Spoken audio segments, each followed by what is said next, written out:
Hello and welcome. I'm Professor Rasmussen, and this is Chapter 2. And in this chapter, we're going to talk right now about some various research terms so that you can be a professional researcher. Alright, okay, so an overview.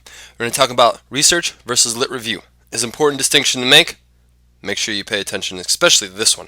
Theory and hypothesis. Probably heard both of these terms before, but we're going to make sure that you know the exact definition for both of these. Operational definition doesn't get a lot of play in science and whatnot, but it's kind of like an important term that is in the background that's always working, and it's an important term to understand. And ethics in research, again, lastly but not leastly, is also very, very important so that you don't get sued and that your participants feel as though they're not being used. Okay, so let's start out with research versus lit review. Here's a scenario. At the neighborhood party, Bobby wanted to impress, so he said he just did some research on the Zika virus and its potential dangers. Samantha was standing near him and she said she also researched Zika. I just got back from South America. Wow. Bobby said nothing. He just walked away. Wow. So what's going on here? Bobby walked away like with a scowl. He didn't feel as though he was, he was up to the challenge. So he just walked away. He felt dejected. So what's the deal? Both of them did research, right? So think about that. What did Bobby do? What did Samantha do? So think about a mental image in your head, and I'm going to show you a mental image. I'm going to show you an image right now. That's Bobby, and that's Samantha, right? Bobby, he got that information somehow from probably a computer. Maybe he went to the library, but he probably got that information from a computer where he was looking up stuff on Google or some sort of database. That's what Bobby did, okay? Whereas Samantha, she actually went to South America and she actually started looking into the ability of the Zika virus of being transferred. Maybe she started looking into the molecular makeup of the Zika virus itself. So, do you see how both of them did two different things? Bobby did that, and Samantha did that. Are both of those research? No, heck no, they're not. Which one is research? Well, research is what Samantha did. You may want to write this down, but what Samantha did is she did an active process of science. Research takes an active role. You actually have to do something. You actually have to find something new that nobody knows. All right, that's research. Research also can be replicating information, but that's what research is. It's an active process in science that you are conducting some sort of experiment or some type of study. What he did is what's known as a literature review. All right, a literature review, lit, that's what lit stands for, okay? I know people are like, no, man, I know what lit stands for. It stands for that party was so lit. No. Lit here stands for literature, and literature is text, discourse, some sort of reading, some sort of information that researchers have found already. And you are finding this new for yourself, but other researchers already know this, so you're not contributing anything new to science. Samantha is contributing to science. You are not contributing. Bobby's not contributing to science when Bobby does a lit review. All right? Lit reviews are important, but they are not research. Okay? Now, just a classification here, just a simplification of these matters to go on here. In doing research, do you think literature review is important? Well, heck yeah, it's really important.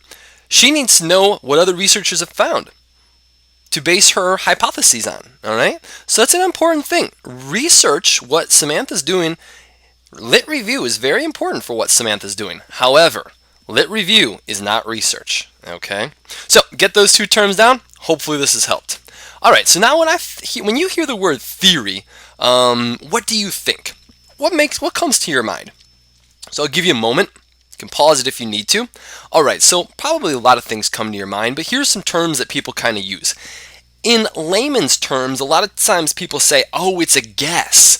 It's a guess, like Charles Darwin and his theory of evolution, it's just a theory, right? You probably heard that before. Or people say something like, yeah, Donald Trump, he colluded with Russia, that's my theory. All right, that's just a guess. We don't know if any of that is true, okay? It's just a guess. It's a guess, all right? And that's one way to describe theory, but we're not going to describe it as that way, okay? It's more than just a guess, okay?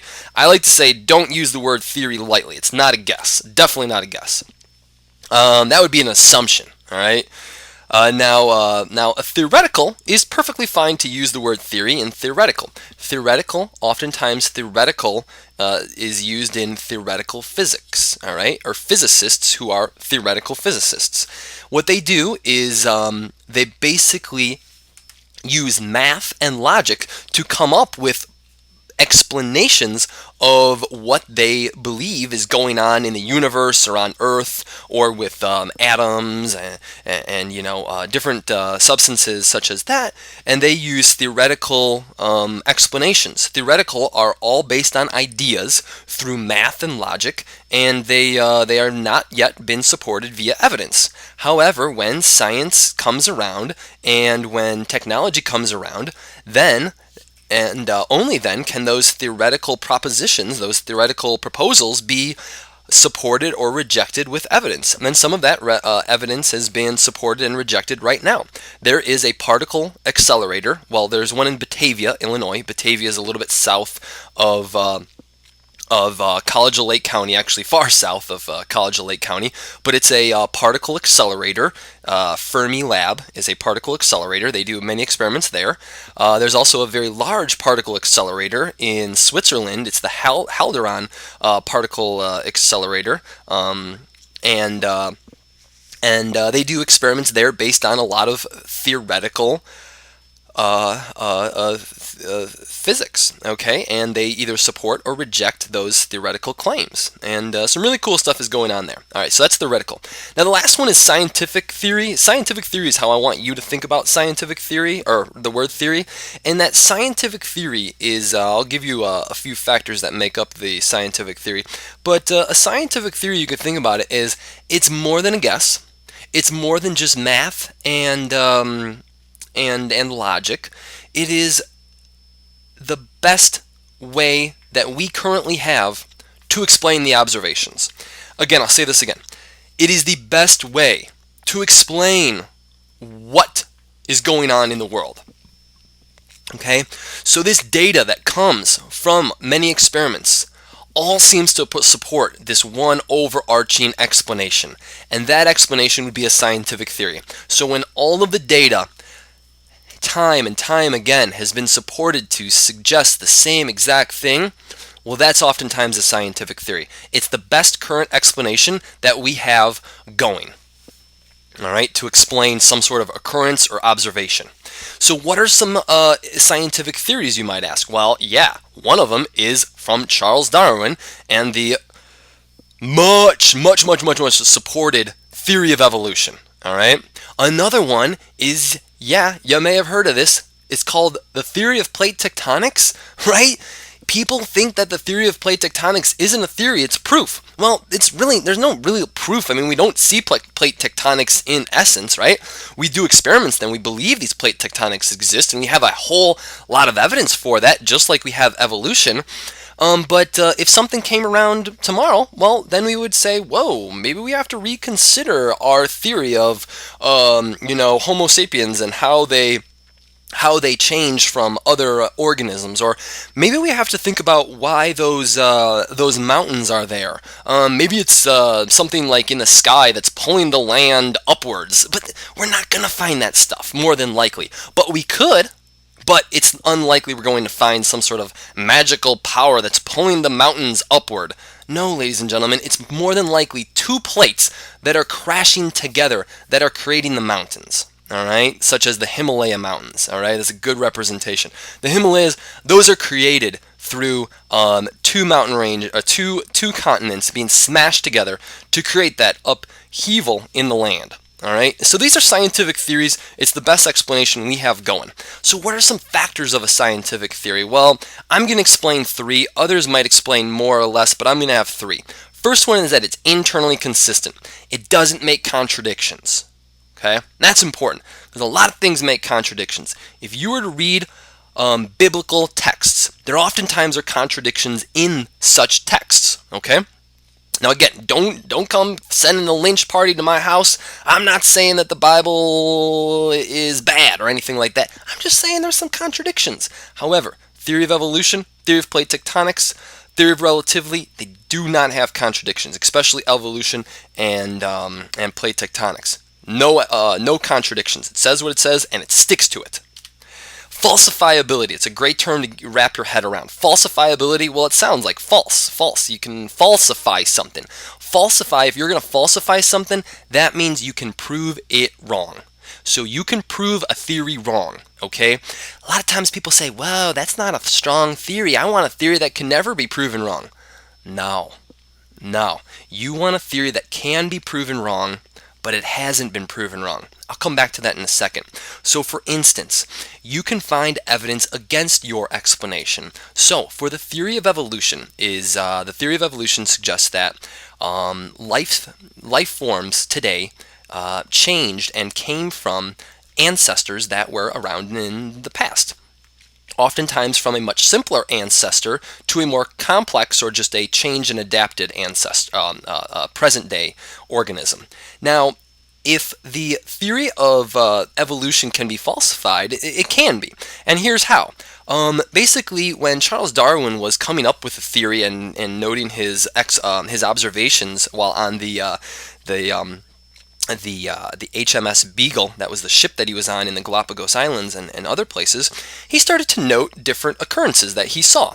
Well, he did not yet have all of the evidence that we have today that started to look into, things along the lines like the fossil record. Okay, the fossil record was nowhere near as complete as it was in Darwin's time as it is now. Okay, there is nowhere near that Charles Darwin had the same. He did not even know about genes necessarily in the way that we know about genes. All right, Charles Darwin did not know also about plate tectonics in respect to the different types of continents that may have existed, well, not different types, but just the change in the continents. Another big piece of evidence for the theory of evolution. He did not know about carbon dating, about radioactive decay. He did not know about any of those things. So he made his theory of evolution, it was more of like a theoretical proposition then, about theory of evolution, that organisms came from more distant organisms and more simple organisms. But as time went on, ladies and gentlemen, guess what happened? The theory of evolution could have been falsified with all that evidence. So if we saw major gaps in the fossil record, we would be like, whoa, what the hell? We didn't come from distant ancestors who came from distant ancestors. We came from God. Because we have a huge area here where nothing existed.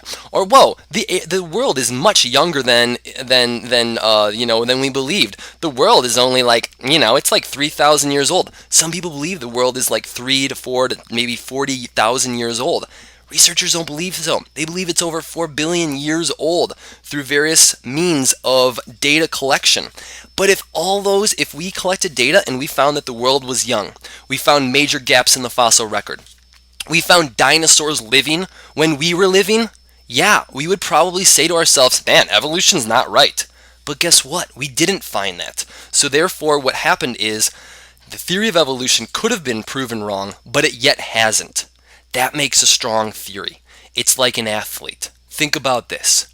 If I was an athlete, I would want to be an athlete who could be defeated. Okay? I'd want to be mortal. Okay? I would want to be able to be defeated. Okay? But I would want to be undefeated. I would want to have people be able to defeat me, but I wouldn't have been defeated yet. That's a powerful athlete. That's a powerful person. One who can be defeated, but has not yet been defeated. That's basically what a theory is, ladies and gentlemen. All right, let's go to the last one here. Parsimony, or Occam's razor, basically meaning the same thing. This is oftentimes represented as the simplest answer is the correct answer. So for a theory, oftentimes researchers and scientists say, well, to be a theory, it should be the simplest, most answer. And oftentimes the simplest, most answer wins out. And lo and behold, oftentimes it does, ladies and gentlemen. So these are 3 things that are basically inherent into a scientific theory. Hopefully this helped. All right, now from a theory you can designate and you can create hypotheses. Hypotheses also come along and they support a theory. A hypothesis or a hypothesis is singular, hypotheses is plural. So if you have one hypothesis or two hypotheses, that's how it works. And this is essentially an explanation of what you expect the outcome to be when you have a couple variables. Variables are factors that you can measure, factors you can manipulate. All right, so it's some sort of explanation of what should happen. It's testable. Again, these hypotheses are falsifiable. You can test them through observation, and it's basically like an educated guess. So I don't need to elaborate on hypothesis too much because you've probably been exposed to this multiple times. So here's an example hypothesis. Competitive individuals are more likely to become frustrated after a loss in an athletic sporting event. That's a total possible hypothesis. Now, in this hypothesis, does anyone see anything wrong? Okay, you may be seeing some things wrong, like, oh yeah, I'm competitive, but I don't get frustrated. I just get sad, or I just turn that frustration into a positive, or something like that. You could totally say that. But what I'm looking for is, in this actual hypothesis, what specifically is this hypothesis saying? Well, what exactly does competitive? What exactly does frustrated? What do those things exactly mean? So that's what operational definition includes, okay? So when you're creating a hypothesis, you will like to make a very simple hypothesis, but then an individual is going to want to go in and specifically operationally define the various variables, such as competitiveness, frustration, athletic sporting event, so that the operational definition is basically telling someone exactly what you're researching, exactly what you're looking into, exactly what you're investigating, exactly what you're measuring and manipulating, so that they, if they want to in the future, can study the exact same thing and they should find the exact same findings. So for instance, competitive. What exactly does competitive mean? How would you measure competitiveness? So is competitive people who, want to play, this sport when they grow older and be a professional athlete? Is competitiveness someone who, wants to practice, for 10 minutes every week? Is that a competitive person? What's a competitive person? How would you define that? How would you measure that? And you could do that for a lot of these things, even individuals. Who are your individuals in the experiment? How do you measure frustration? The loss. Is it a big loss? Is it a small loss? Is it a loss to, a good team, a bad team? What type of athletic sporting event is it? So that's what operational definition is. Very important to understand this and basically think about this for your potential future research and the research that you are actually consuming and reading. All right, so let's get off that topic of theory, hypothesis, and operational definition. Let's get to ethics, okay? So again, lastly but not leastly, I think I'm good for time. I'm really speeding it up here, which is perfect. So ethics in research. Going to be 4 main specific ethics in research, and oftentimes these are in existence today, but some researchers do bypass these, and unfortunately, many researchers have bypassed these in the past. All right, so if you take a history of science class, you may come up with a biology class. You may remember some areas where these ethics were not in existence. All right, so the first one stems from the Hippocratic Oath. Hippocrates was an ancient physician, essentially. He basically came up with he would treat people using different types of crude mechanisms, but he would oftentimes put into existence this notion that primum non nocere, and that literally translates to do no harm unto others. It's essentially respect and protect people from harm. All right. So, I don't know Latin, so I don't know exactly what it literally translates to, but figuratively, it's respect and protect people. And that's what doctors do. They take the Hippocratic Oath, and sometimes they abide by this, and sometimes they don't, but they should. They should abide by this, and that it's basically, you don't do harm to your patients. You try to protect them from harm, you try to ease their pain.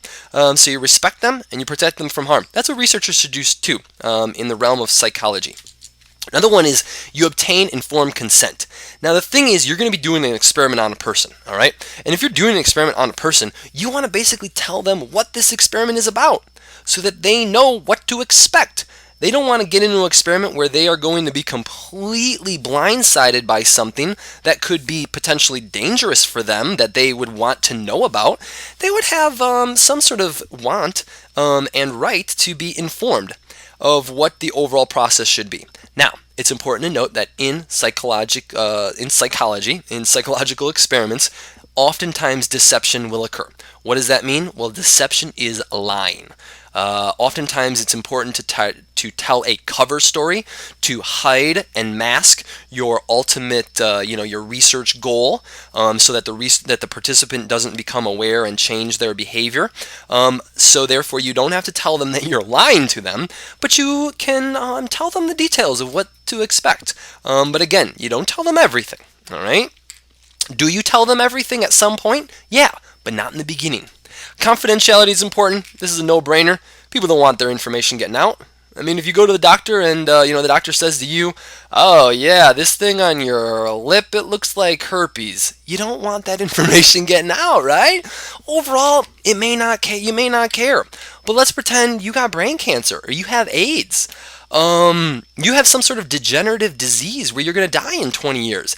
You may not want that information getting out. All right. So that is confidentiality. Basically, psychological researchers should abide by this too and not let that information get out. Last one comes back from that informed consent. Yeah, you got to tell your participants what they should expect. But after you've deceived them, after they've gone through that experiment, you should come clean. And that's what debriefing is. Debriefing is you basically come completely clean and you tell them what the experiment was about and what the true intent of the experiment was. That's debriefing. All right, so these are 4 important factors that one should consider when conducting an experiment with human participants. Guys, girls, hopefully this has been helpful. We talked about research and literature review. Important to note that research is an active process. Literature review is more of a passive process that you're gaining information from prior sources. Theory and hypothesis, important terms to use.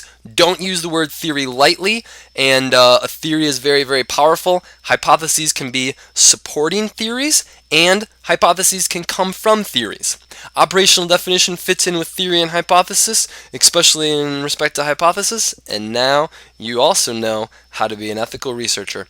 Guys, girls, again, hopefully this has been helpful. Thanks for listening. Have